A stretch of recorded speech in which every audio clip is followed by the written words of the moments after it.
आशिक हुसैन शराब पीकर रोज अपनी पत्नी से लड़ाई करता था, क्योंकि आसिफ एक लालची किस्म का इंसान था और अपनी बीवी से वेश्यावृत्ति करवाकर पैसा कमाना चाहता था।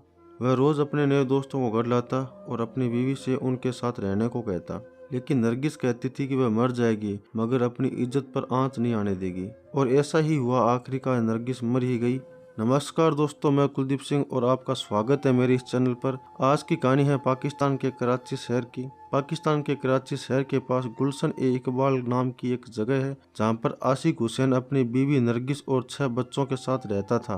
और दोस्तों, यह सभी गुलशन ई इकबाल के एक स्कूल में रहते थे, जो पिछले 9 महीने से सुनना पड़ा था, क्योंकि पिछले 9 महीने से इस स्कूल को बंद करके रखा था। ये स्कूल एक ऐसी जगह पर थी जहां आसपास पर इतने लोग नहीं रहते थे, जिसके कारण इस स्कूल के मालिक ने आशिक को यहाँ चौकीदारी करने भेज दिया। और आशिक इसी स्कूल में एक पुराने क्वार्टर में रहता था, अपनी बीवी नरगिस और 6 बच्चों के साथ। लेकिन दोस्तों, उस मालिक को कहाँ पता था कि इस स्कूल में कुछ भयानक होने वाला है।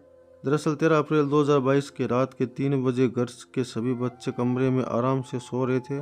तभी घर की 15 साल की सबसे बड़ी बेटी अचानक से नींद खुल जाती है और उसे कुछ चिल्लाने जैसी आवाज सुनाई देती है। वह उन सभी बच्चों के साथ सो रही थी, लेकिन ये आवाज सुनकर रात के 3 बजे वह आंख मलती हुई उस कमरे की ओर जाने लगती है जहाँ से आवाज आ रही थी, उसके अब्बू के कमरे से। वो उस कमरे के पास जाती है तो उसके अब्बू और माँ जोर जोर से लड़ रहे थे, उनके बीच में झगड़ा हो रहा था। तभी अचानक से उसकी माँ की आवाज़ दबी हुई सी आने लगी। वह बेटी भी घबरा जाती है। जब उसने कमरे की दीवार पर बने एक छेद से अंदर देखा तो वह देखती है उसकी माँ नीचे जमीन पर पड़ी हुई थी। उसके अब्बू ने उसके ऊपर बैठकर उसका चेहरा तकिया से कवर कर रखा था। उसकी माँ खुद को बचाने की कोशिश करती हुई चीख रही थी, लेकिन उस सुनसान स्कूल के पास कोई नहीं था जो उसकी चीख सुन सके। और कुछ ही देर में आसिफ ने नरगिस को मार दिया। यह दृश्य देखकर बेटी वहीं पर गिर जाती है और बेहोश हो जाती है। लेकिन उस बेटी को कहाँ पता था कि अभी तो इससे भी भयानक मंजर होने वाला है। 2-3 घंटे बाद जब उस लड़की की आंखें खुलती है तो एक बार फिर से उसके दिमाग में वही मंजर आ जाता है, जिसे देखकर बेहोश हुई वह भागकर उस कमरे में जाती है जिस कमरे में उसके अब्बू उसकी माँ को मार रहे थे। लेकिन उस कमरे में कोई नहीं था। फिर वह लड़की अपने भाई बहन के पास जाती है और उन्हें खड़ा करके बताती है कि अब्बू ने माँ का कत्ल कर दिया, हमें जल्दी से यहाँ से निकलना होगा। फिर उस बच्ची को घबराहट होती है तो वो पूरे स्कूल में अपनी माँ को ढूंढने लगती है, लेकिन उसकी माँ कहीं पर भी नजर नहीं आती। अब वह लड़की पूरे स्कूल के क्वार्टर में अपनी माँ को ढूंढने के बाद क्वार्टर के बाहर आकर खड़ी हो जाती है। तभी उसकी नज़र पड़ती है सामने बने एक पुराने से कैंटीन पर, जिसमें जब स्कूल लगता था तो बच्चों के लिए खाने पीने की चीज़ें बनाई जाती थी। लेकिन अब यह कैंटीन बंद था और कभी कभार ये परिवार इसी कैंटीन में अपना खाना बना लिया करते थे। जब लड़की ने उस कैंटीन को देखा और जैसे ही उस कैंटीन में दाखिल होती है, उसने कैंटीन में वो मंजर देखा जिसे देखकर वह कांपने लगी। उसके रोंगटे खड़े हो जाते हैं। दरअसल उसने देखा कि एक बड़ी भट्टी में आग जल रही है और उसके पास खड़े थे उसके अब्बू, जो खून से लथपथ थे। और दोस्तों, भट्टी पर एक बड़ी सी कढ़ाई में कुछ पक रहा था। लेकिन जैसे ही उसने भट्टी के पास पड़ी कटी हुई टांग को देखा, उसका दिल जोर से धड़कने लगा। वह कुछ बोल नहीं पाई। तभी अचानक से उसके अब्बू उसकी तरफ देखते हैं और यह भयानक दृश्य देखती हुई लड़की तेजी से वहां से भाग जाती है, क्योंकि अब लगभग दिन निकल चुका था।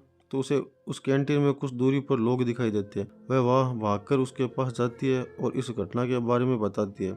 अब वो लोग भी उस लड़की की बातें सुनकर घबरा जाते हैं और उनमें से एक शख्स पुलिस को फ़ोन कर देता है और कुछ देर में पुलिस उस जगह पर पहुंच जाती है।